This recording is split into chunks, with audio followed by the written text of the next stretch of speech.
Okay. No. All right. Good evening, everyone. This is our monthly Purple Group meeting where we talk about books and sometimes movies.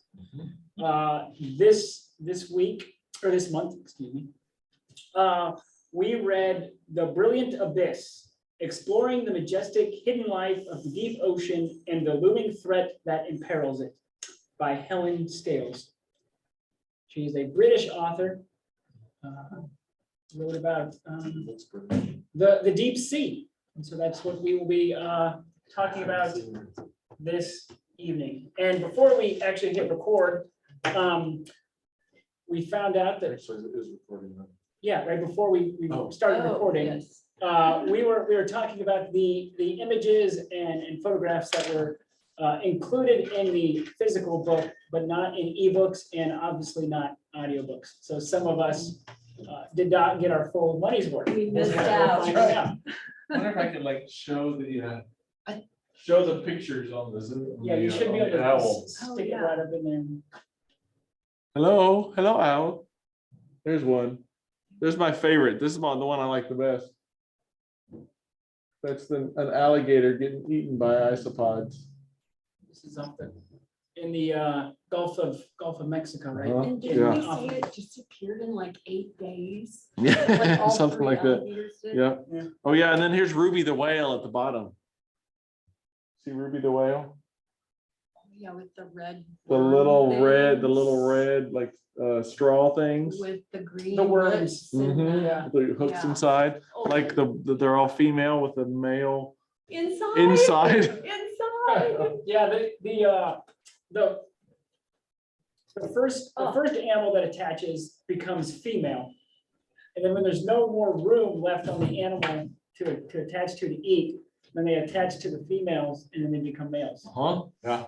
Freaky. Similar to anglerfish, where males will latch onto the females and then just assimilate and become part of the female. Yeah. Yeah. They hook on the outside. I They're on think. the Yeah, on the outside. outside, Yeah. right. They just right. like, go along for the ride until she needs some male. Right.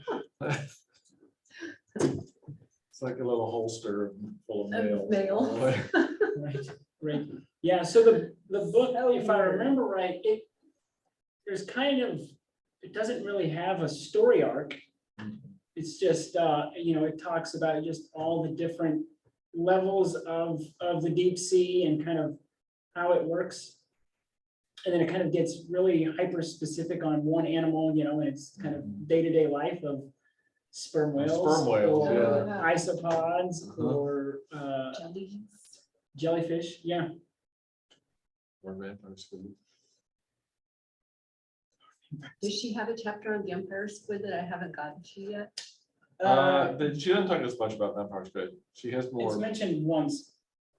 Yeah. I saw it Kind of. early on. Yeah, that's the vampire. Because Squid that's one of the section. ones that I stopped and Googled. I was like, I've got to see Yeah, this. I was listening to this on a road trip. Oh yes. I couldn't, but And the sponges. They have a lot of sponges. Section. That was really interesting on the sponges. When we were in the Amazon, we were there when the water was down and it, rotates every 6 months. And the sponges were solid on a stalk. And then of course, when the water comes back, they become alive and start swimming around again. And I just found that fascinating. There it is. There's the sponge and the stalk. Oh, I think I bought one of those at Home Depot. I know, right? For Looks like a what? For loofah. sponge painting. It's a yeah, loo- That's kind of horrible. Now I feel guilty. yeah, you're using the corpse of Yeah, the sea corpse of the creature. sponge. Oh my goodness. Well, and I thought it was interesting how many pharmaceutical companies or pharmaceuticals are based on sponges or based on or found, I mean, in the sea in general, but I think it seemed like there were several sponge drugs that that were developed from there.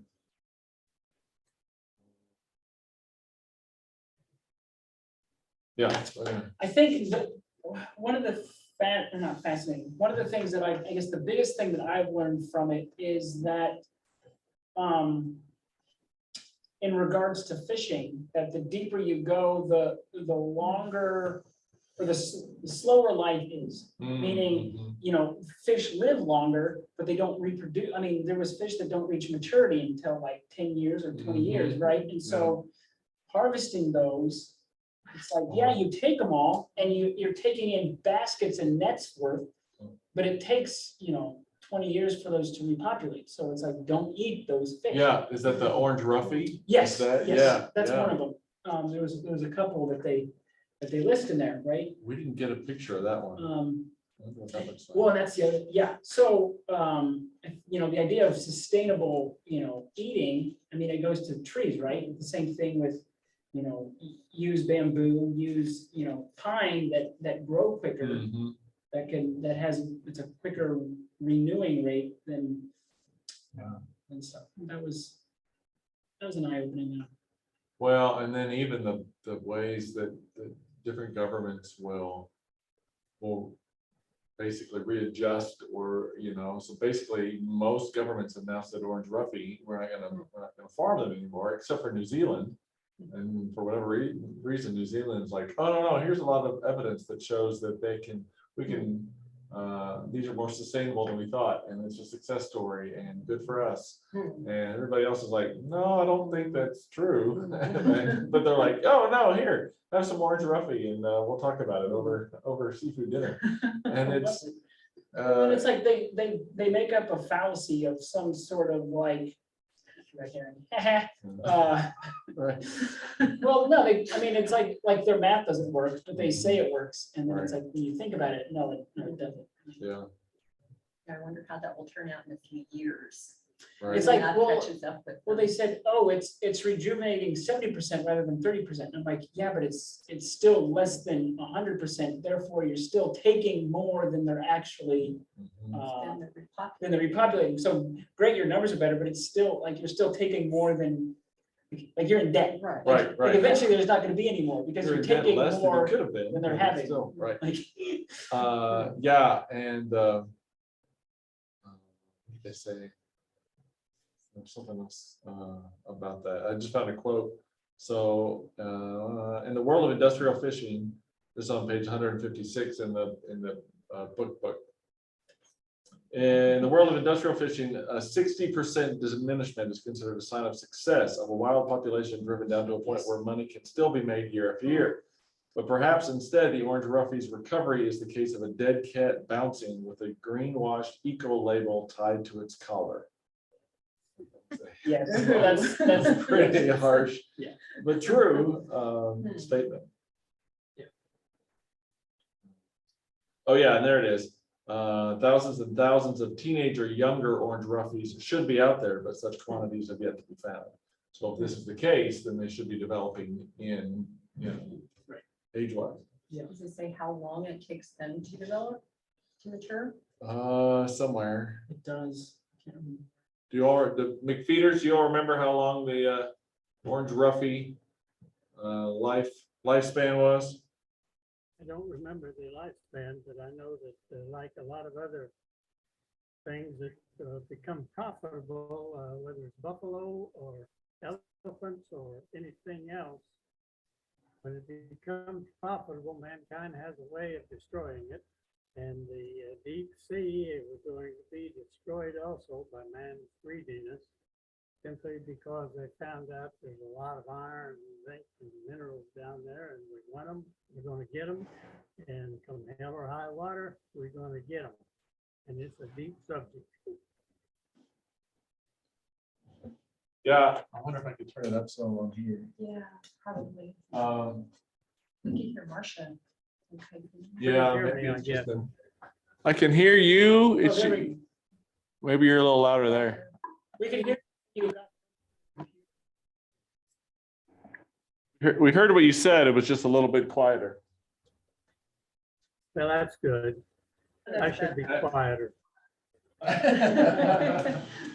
Well, even to your point, Jack, I thought it was interesting that as that chapter opened, they renamed the fish orange roughy because the common name that scientists used was slime head.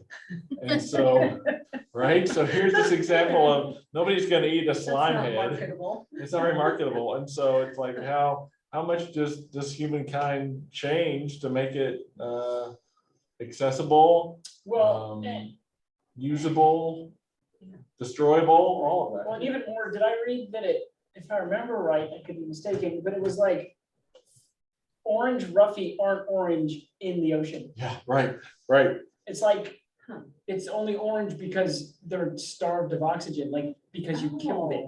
Yeah, it says usually when these fish are seen, they're already dead and their color has faded to tangerine orange. So instead of slimehead, they became known as orange roughy.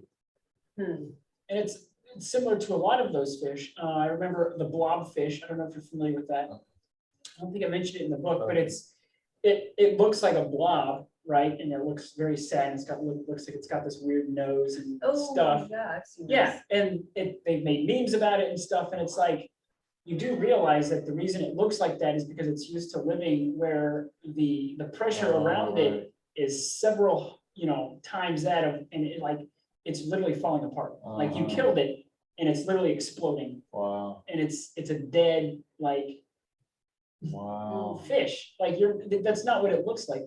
Yeah. And just the idea of a lot of those fish and stuff down there, like, will just literally fall apart because they're used to the pressure of the ocean holding them together. Jellyfish, I Jellies, think, yeah. Yeah, and yeah, stuff yeah. hold it together. For And water, when they yeah.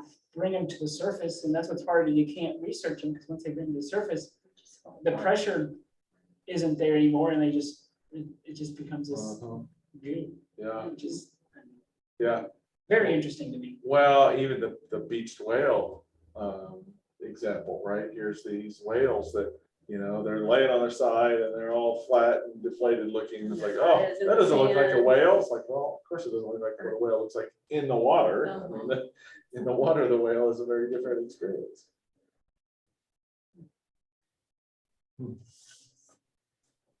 Yeah. Wow. Yeah. I was. Well, it goes back, I mean, it's a similar, I think lack of sympathy, lack of empathy that we talked about in the, are we smart enough to know how smart animals are? It's like, yeah, you're judging them on a rubric or on a scale that they're not made to be measured on.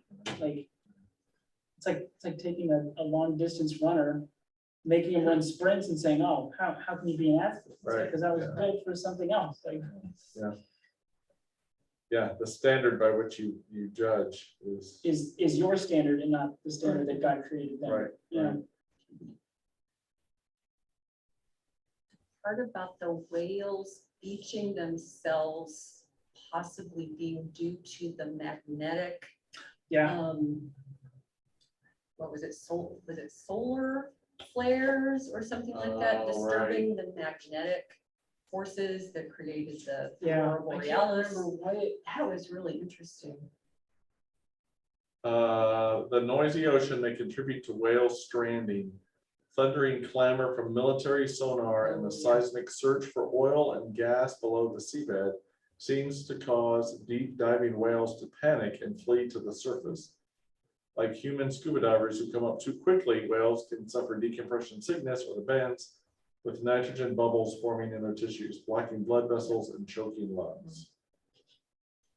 So that's the human created. Right, right. Well, and it didn't go into this, but I've also read it with the whale watching industry has also disrupted migrations in whale pods because again, the same clamoring and boat traffic has disrupted normal migration patterns. It's like, so that's where they are. So that's where we're gonna go. And then that's where they need to be, like, because and then they get lost. And they go too far north or too far south and the water becomes, too hot or too cold for them and they just get lost.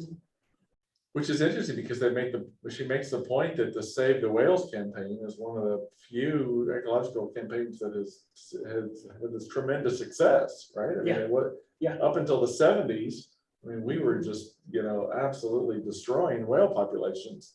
And it was about that time that there was a turnaround because of, whale watching, whale spotting, whale interest, right? And, save the whales became a thing. It's kind of become, I mean, that's the thing, like any good thing left Right, unchecked, Right, Hmm. you know, yeah, kind of the checkpoint. yeah, we become entitled to it. Mhm.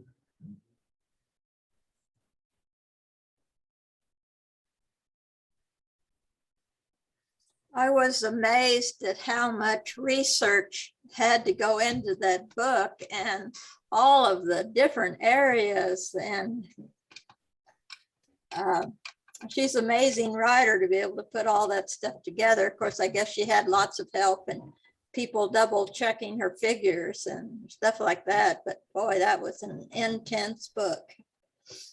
Yeah. What's interesting to me is that if you go down to the deepest, darkest part, there's more living organisms of all kinds, especially those worms, in the deepest, darkest part than there is at the surface, the upper part. Yeah, what's the line? I like the line in here. It said something about the guy in the in 1973 that went down in one of the first submersibles, and he was like, "Hey, isn't it supposed to be like the desert down here? Because there's sure a whole lot of animals." I don't know if that's if I'm missing the point, but I don't think it looks like the desert. There's a lot of stuff there. Yeah. Where was that? I can't remember who that was, but yeah. No, And you're they're right. really just beginning to investigate and discover the pharmaceutical industry is just now really scratching the surface on what they can find, the different types of medical research and the medicines probably and vaccines that can be developed by researching those deepest animals and worms and sponges. Yeah. Yeah, here it is. In 1977, in another part of the Eastern Pacific, north of the Galapagos Islands, scientists diving inside the submersible Alvin laid eyes for the first time on a hydrothermal vent. Isn't the deep ocean supposed to be like a desert? Geologist Jack Corliss asked from inside the Alvin via the telephone link to a ship to the ship a mile and a half above. Well, there's all these animals down here. And that was in 1977. Like you said, Chuck, this was in 1977. I mean, that. The thermal vents were most interesting, how hot the water was coming out Yeah. and the things living around it in that heat. And Yeah. how hot some of it was, hundreds Right. of And degrees. the crab that boiled its claw Yeah, right. because it touched it. It got too close. Yeah, and then the way that these vents would kind of build these chimneys, right? It would Yeah. just To kind get of. tall. Yeah. What do they call it? Godzilla, or like the 150-foot one or something like that. Yeah. They're taller and taller.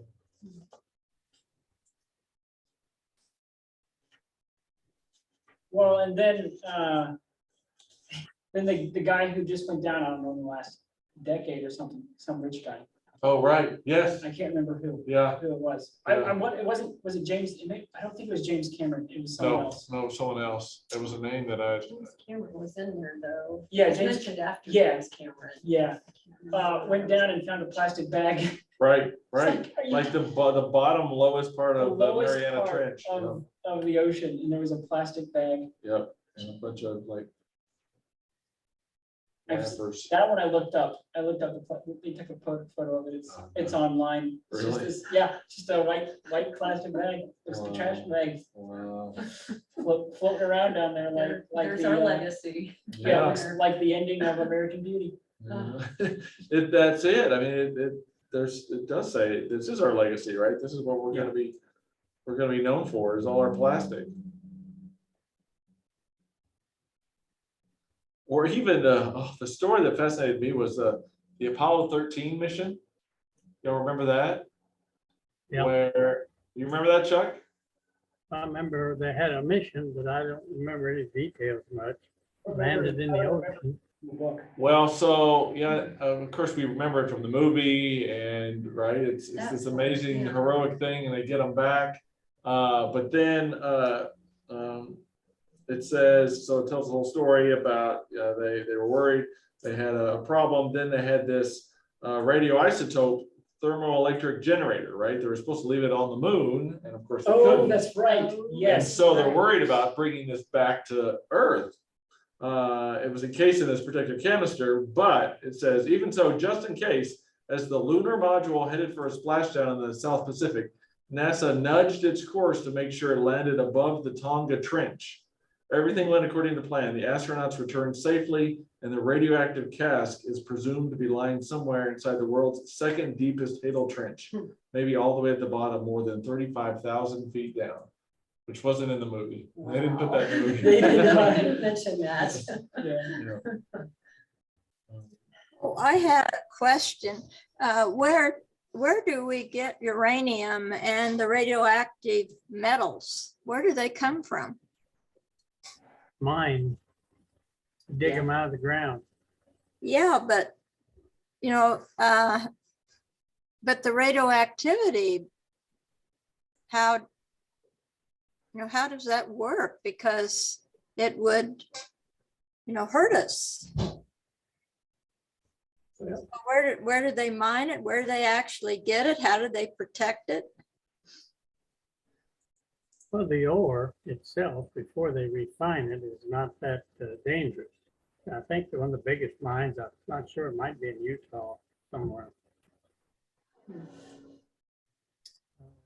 Google that. Where's the Yeah, no, I biggest think that. uranium mine in It doesn't become radioactive until you purify it and put it through its Right. things, because it's pure element and therefore it's not radioactive, but once you purify it. Yeah, that's what I talk about, refined uranium, right? Right. That's a different deal once you have done things to it. Something to do with isotopes and. Yeah, I think so, yeah, we need a chemist, but yeah, right. Yeah. Where's Marilee? When somebody's got a little more scientific mindset on this, Yeah, where's our chemist? right?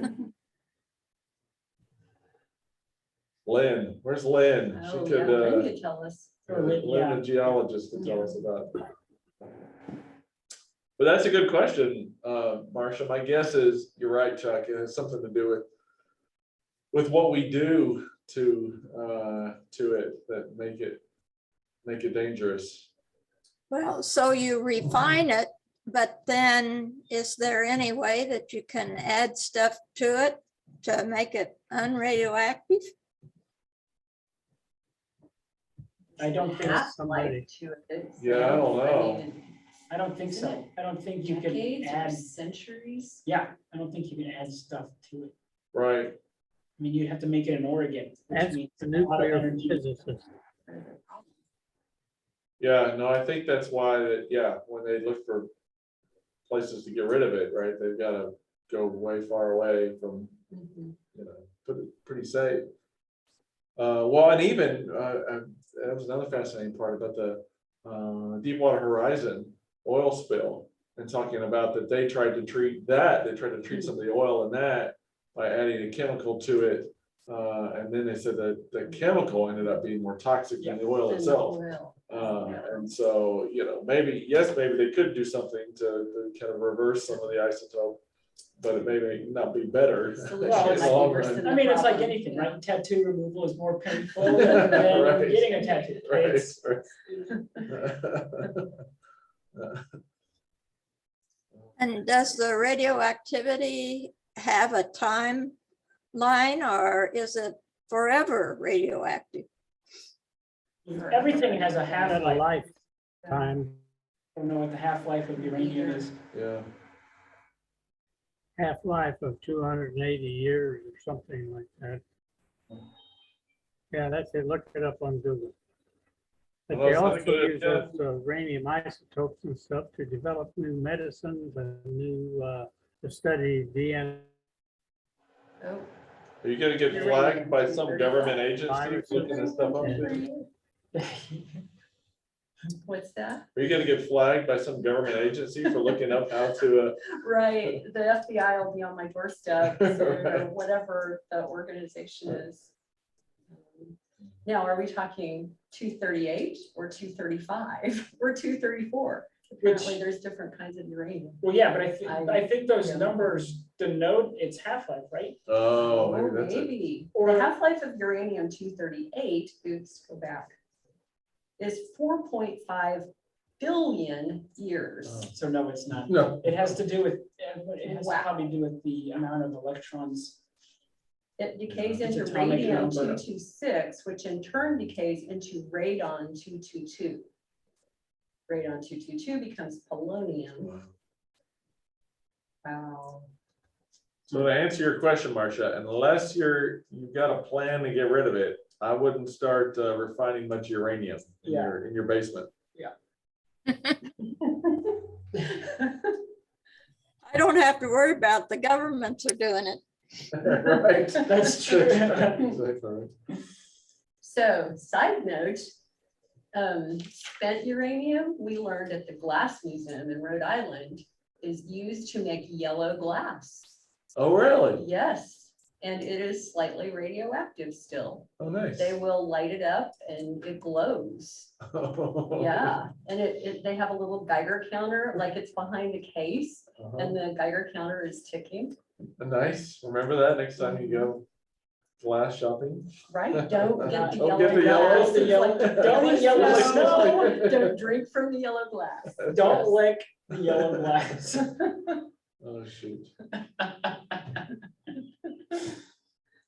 Oh, by the way, I found the American multimillionaire adventurer, Victor Vescovo, Oh, yeah, that guy. who went to the 7 miles into the Challenger deep in the Mariana Trench. When he looked out the window of his submersible at the ocean's very deepest point, Vescovo saw a plastic bag and a bunch of candy wrappers. Some high schoolers trip to 7-Eleven. Yeah, I mean, can you Sounds like imagine? it. Yeah. That fell out of somebody's pocket. Or was thrown.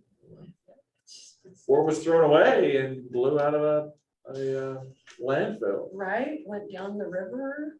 right? The plastic age has written an indelible message on the deep sea floor. The message reads, "Humans were here."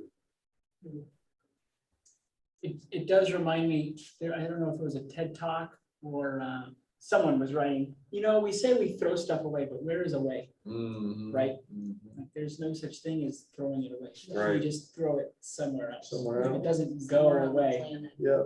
Yeah. right? And this story then talked about the floating trash mass that's floating out in the middle of, I think it's the Pacific Ocean. It's just this large thing, it's Right, the yeah. size of a country, Like, right, it's almost like yeah, exactly. but this is like, no, it is permeated everywhere. Microplastics have. Oh, yeah, permeated yeah. Everything. Yeah, for those of you that did the plastics book, you remember, I mean, there were a lot of parallels to that one, right? With the microplastics and how much of that is in the ocean and what it's doing to life in the ocean. It's in all the fish stomachs. Mhm. Wow.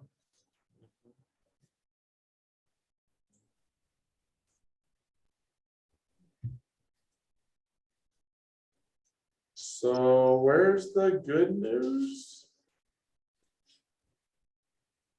You all hear any good news in the book? Well, the fact that they develop all these medicines and stuff, if we don't destroy everything by polluting the whole water system, which is the biggest danger I see. It probably take hundreds to destroy the whole water system, but it will be polluted by mankind's greed or profits. One thing, if the Arctic melts, it raise the water level, there's a lot more water. And be a lot fresher than it is, less salinity. And we don't really know what's going to happen with that, how that will affect the other life in the deep part of the sea. When there's more and more freshwater dissolves into it or melted into it and raises it, say, 1 meter or 2 meters, that's an awful lot of water. Since most of the earth is covered with water. What I remember the percentage, I don't. I think It's 30, like 70%. 70% is water coverage. And so if we raise it up another meter, or like they're talking about it, maybe 10 feet or 10 meters, maybe 30 feet. It'd be some, Florida will be underwater. It happens, won't be in my lifetime, but in the next 100 years, it's going to be different. It'd be nice to be looking down, be a spirit, and be able to look at that. Yeah, that's an interesting comment. Just kind of in microcosm there, Chuck. You know, we're looking for good news, and yes, there is good news, but then here's all the qualifiers, right? As long as we don't destroy the salinity, as long as we don't destroy whatever sponge it is that gives us the cancer drug, as long as we don't destroy, you know, X, Y, and Z, as long as a pharmaceutical company doesn't, you know, take this patent and stick it in their pocket so that it'll raise the price of it. I mean, Yeah. all of the bad news that surrounds it is tenuous, right? It's good news, but there's some kind of a tenuousness to it. There's always unintended consequences. Some of them are good consequences, and some of them become bad. Yeah, But it's so gradual. It's a little bit like going from a bright light into a dark room. After there for a while, it's not so dark. yeah. I liked her comparison to the kind of super virus arms race, to say, yeah, now there's some stuff that may be able to combat even like MRSA and some of our super bugs, but then there's another super bug that'll develop over, you know, and it's just kind of a little bit, you know, everything that we develop, there's another virus that over, I mean, it's like COVID-19, right? There's another virus that seems to overpower what drugs we have. So yeah, there's good news, but it still comes with a lot of shaky nerves. Well, it concerned me. I didn't know whether it was a good thing or a bad thing that that one society, the United States, isn't even a part of it. So in a sense, we can't really control any of the mining that goes on or anything because we're not a part of that society. They mentioned it there in the back of the book. And it's like we have just taken hands off. But also there's a lot of cooperation around the world as well.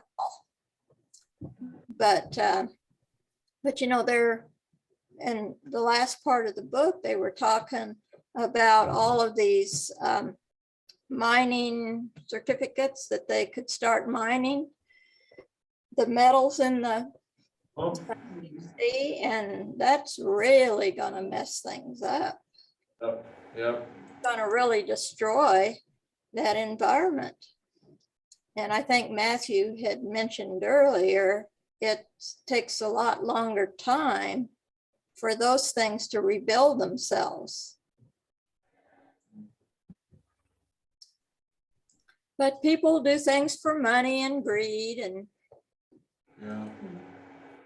Yeah, I mean, that's kind of that was kind of where I was thinking too, Marcia. It's like, as we start to lay some theological concepts over this, right? I mean, it does feel like there's a lot of greed, there's a lot of sin here, right? I would say there's a lot of beauty. I mean, the first 4 chapters of the book, oh my goodness, what amazing stories of beauty and God's creative touch, but then how much we have done through greed and through just kind of abusive practices to kind of destroy that beauty. And it's a balance, right? Because you want to be able to say, okay, let's develop some of this and turn it into a cancer drug. And how Right. hopeful is that? How good news is that? But at the same time, it can come with a lot of unintended consequences, right, Chuck? And there's something out of the sea that there's Alzheimer's patients, if I read about that somewhere. And they think that there's a big breakthrough on that.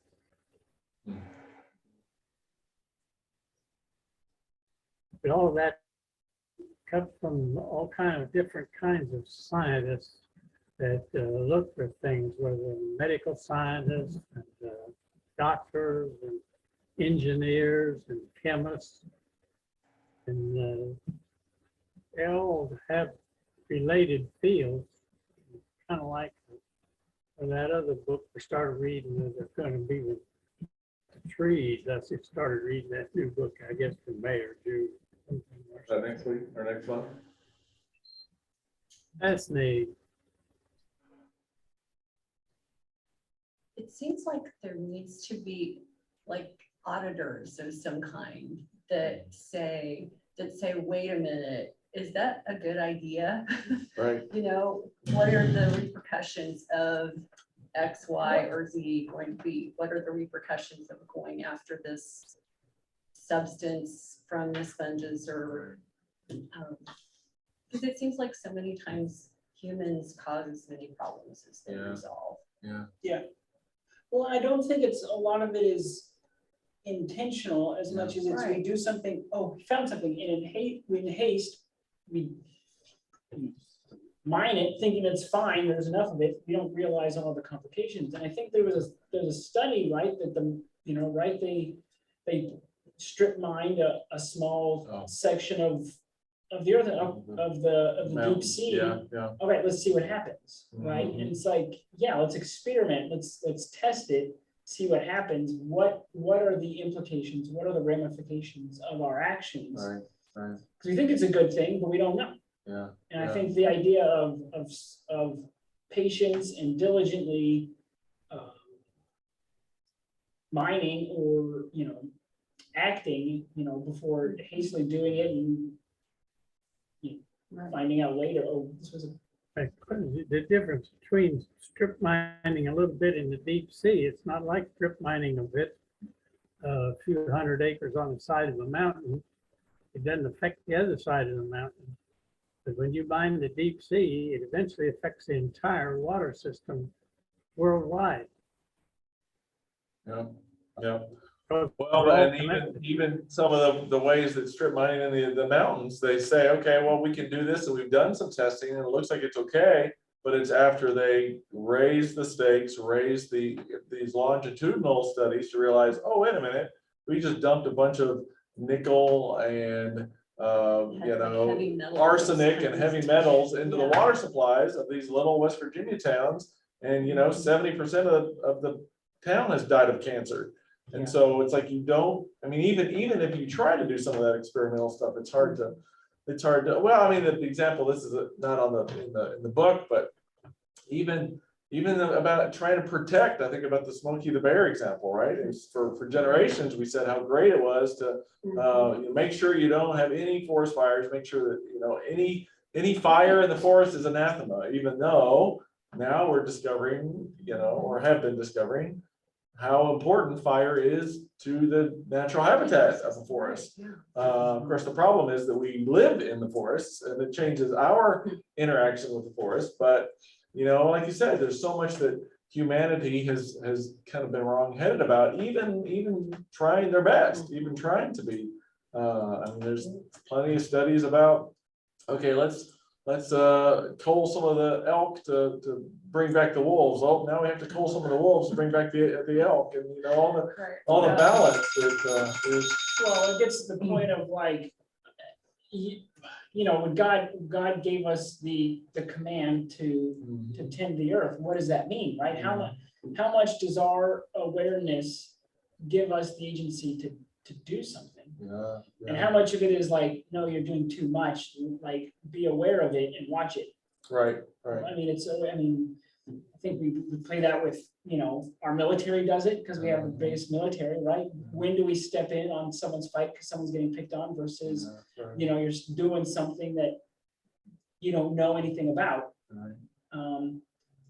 It's crazy. You know, going back to the, you know, forest thing, I took a building science class and they talked about during COVID, a lot of Anthony Fauci and others said we need to increase the humidity levels in the buildings from I think we were at like normally it's 40% to 60%.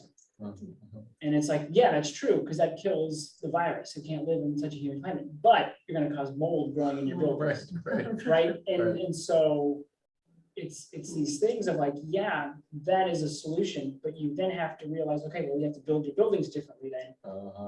You have to, you know, To remove To mold. accommodate. to accommodate Yeah.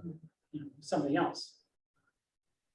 Yeah, it's interesting, you know, Susan, your comment about, you know, who's gonna police this, right? Who's gonna be the agency or whatever that kind of helps us think. And I've heard some arguments to say that it can't be China, it can't be the United States, it can't be Russia, it can't be the big players. It has to be the smallest countries, because they have the most to lose and the least to gain. And so they have a different level of bias. Of course, they're always gonna have bias. Well, and then one of these smallest countries are the ones that, you know, found this guano and all of a sudden turned it into this cash crop until the guano ran out. And so small countries aren't immune to it. But I think there's that argument at least to say, you know, the biggest players have the opportunity to be the biggest abusers.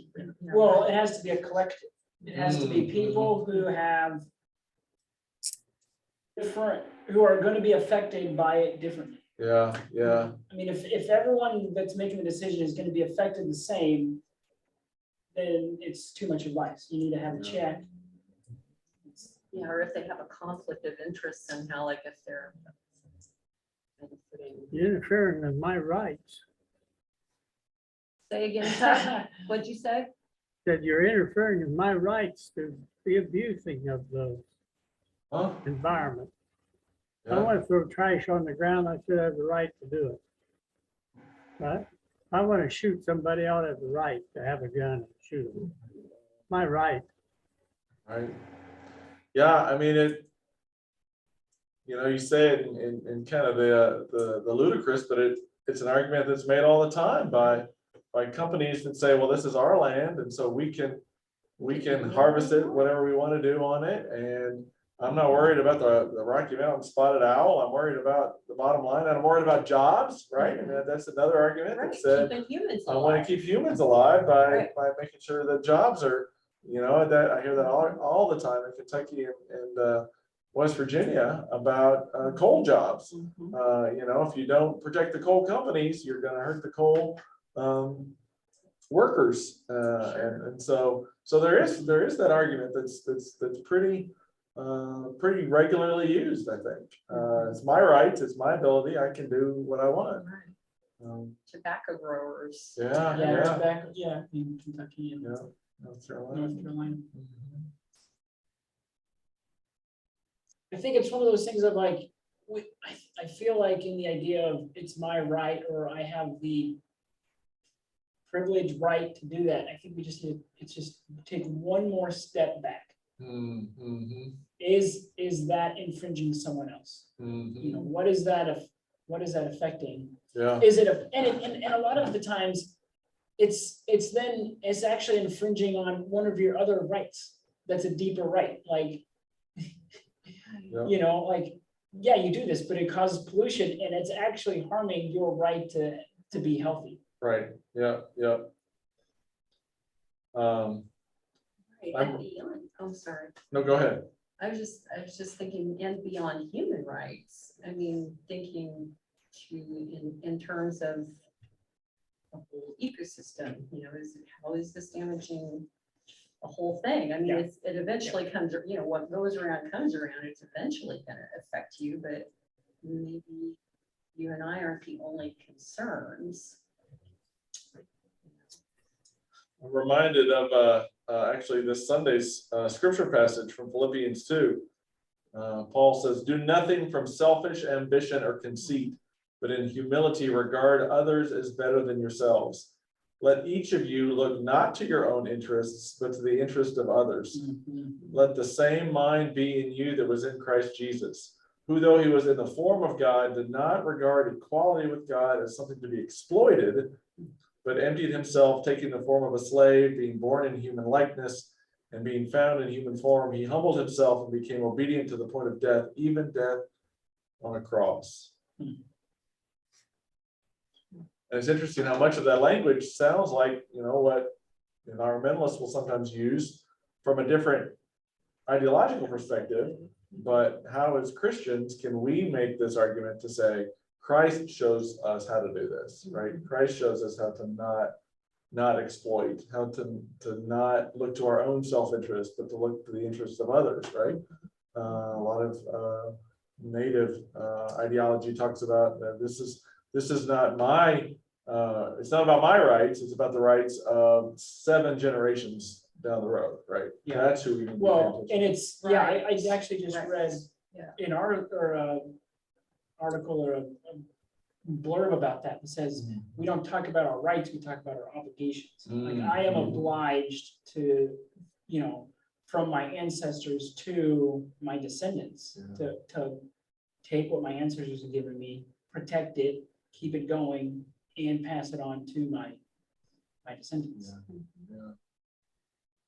Seems like that is lacking right now. There's just so much focus on the here and now and no foresight. Well, it's this idea of a fear of scarcity, right? I read in another, someone tweeted, it's interesting that at a party, one person takes 1 piece of pizza and another person takes 3 pieces of pizza because they both feel like there's not enough for everyone. Wow. Right.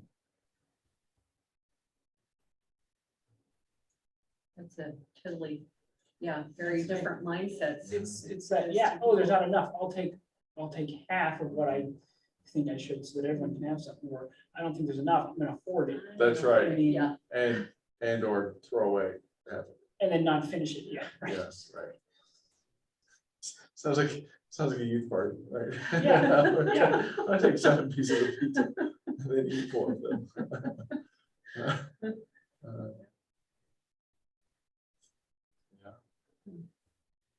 But I think, you're right, that passage, how it breaks that down, saying, okay, here's what you need to do as Christians, this is how you need to follow me, right? And, it's nothing new, right? I believe it's the same thing that God told Adam, Right. it's manifesting itself. In a different way. Yeah, I had not made that connection to this passage, but it seems pretty clear. It feels like that there's a lot of stewardship in there, a lot of obligation in there. The trouble I see is it's like, yeah, I can do that on a personal level and I can help other people on that. But how do we take that message on a corporate level? Right. On a national level, on a state, Right. And how do you change policy? Yeah,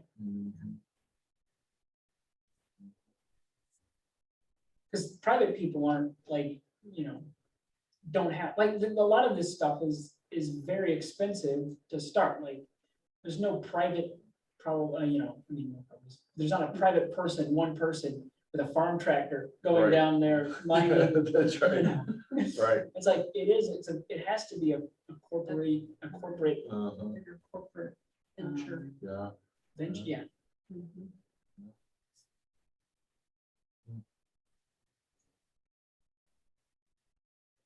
Yeah, that's it. And that's the question. How do we live together? It's a question, Chuck came up with an example of gun violence too, right? I mean, how do we say, okay, well, I've not done anything that violent with a gun before, but how do we ask bigger questions about, do we need to make decisions about protecting the community by limiting some of what we can do, Well, and I mean, limiting our rights. well, speaking on a personal level, that's, where I've come down, I grew up with guns. I think it's, yeah, it's fine, but we've abused the privilege. Yeah. We've proven we can't handle them by ourselves, so we need them taken away. I mean, it's like when I was a kid and I, had a stick or a toy gun and I shot my brother when I was told not to, I got it taken away. Right, And we right. both did. And it's like, well, maybe we all just, Right. Yeah. need to chill. Right. So do we all need to lose our mining licenses, right? I mean, do we all need to, I mean, Well, it was an yeah. interesting question, right? I mean, you get a spill like Deepwater Horizon, and what, we didn't all lose the chance to drill in the Gulf, very clearly. But maybe there's, Well, but Should. I think it brings up the question of, do we need to, like, it's like, what benefits does mining give us? It gives us more ability to do more bad stuff. Like, right. maybe the answer isn't, a different way of getting energy. Maybe it's not using as much energy in the first place. Yeah. It's like, we need to find a better energy source because this one's being depleted or this one is too dangerous. It's like, well, then let's stop using energy. Like, Right. instead of trying to figure out how to make more money because we're spending too much in our budget, let's actually not spend as much. Right. And then we don't have to worry about getting another job. Well, yeah, so that's a Trying to part, get a raise, part of your right? answer, right? Your question was, well, how does this come down to the individual level? I mean, I think part of it is, well, we wouldn't need to send these guys scurrying into the deep to start drilling if we backed off on our consumption, right? If we live Right, differently with our because consumption. if it's capitalist driven, then they're driven by demand. Mhm, And right. if their demand goes down and they see that they aren't gonna get as much money for their energy because people aren't needing it as much, Right. they don't have the incentive to do it. And that's what talks. Yeah. That's what they listen it. to. That's Like, right. I wish it wasn't true. And I think some of them are more personal and human that can listen to people's talk, but at the end of the day, if that's gonna make me more money, I'm gonna do it. Yeah, right. We could have 100 book studies and we could talk about it and talk until we're blue in the face and we could protest and we could say, but bottom line is, together we need to live differently. I think there's some good truth to that. I mean, some of the other books that we read, I think, have taken that tack, right, to say, okay, here's how we're going to do this. We're gonna reduce some or change some lifestyle stuff. And Marilee and the Green Team has worked on that angle. So, Yeah, and how you And I provide. think it's the other guy that ought to change his lifestyle. I like John. And, I like my electricity and my energy and my heat, my crew, my air conditioners and my food. And I know there's inflation, but at least I can go to the grocery store and buy stuff. But when I travel around the world and I see people that they don't have any money, and even if they did have the money, they wouldn't have anything to buy because it's not there or it's not very good. And, redistribution, I mean, I'm just as guilty as everybody else. I mean, I'm on board. Boat's sinking, I'm on board, pull a ladder up. Don't let anybody else get on because it might sink. Yeah, Let's face it. As a Christian or Buddhist or a Hindu or Muslim or atheist, I mean, we're all out for personal number one. And who's willing besides Jesus to give up his life for all those other people? I mean, I think, what a little bit I give up for helping somebody. Yeah, I can be proud of that, but not really. I haven't really lost anything. I'm not starving. I'm not cold, I'm not homeless. Yet right in Lawrence, Kansas, there's homeless people. I'm willing to go out and house one of them tonight. Any of us? Who wants to meet me under the bridge and go take some guy and put him in the hotel for the rest of his life? Well, no, I don't have any halo. Thank God for grace and forgiveness. Right, that's right. Well, I think that's what the Philippians passage is about in the end, Chuck. I think you're right, it isn't about,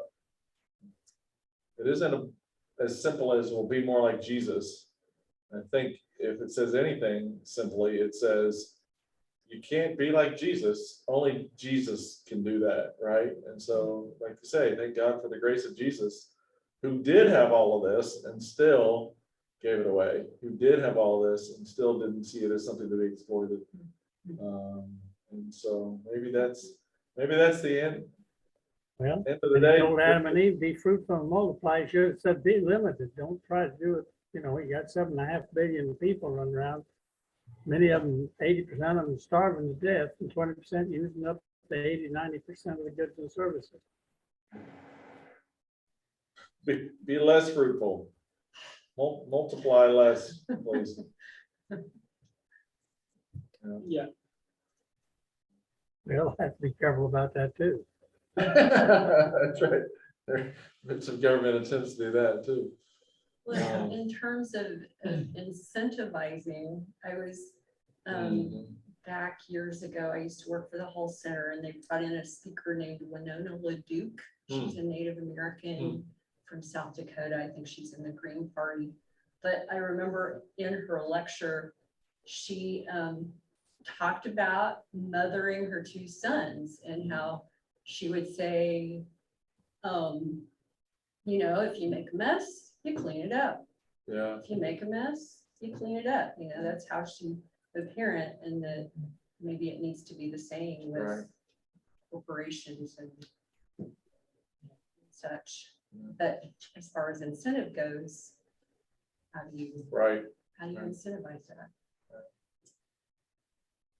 Yeah, carrots and sticks. All right, well, we didn't figure it all out tonight. Well, it's an interesting study. Makes you think, don't it? It does. Good stuff. Good conversation. All right, so what's next month? next month, I have it here, 1 minute. Next month is Finding the Mother Tree, Discovering the Wisdom of the Forest by Suzanne Samar. So, And that's, you've already started reading that one, Chuck? Yeah, a few pages or chapter or so. Very interesting. Of course, as an agriculturalist, why I find all that stuff about plants and animals more interesting. Just like this book on the abyss, since it included a lot of different kind of living creatures. Yeah. That's And what I the thought. earth is a living creature as far as I'm concerned.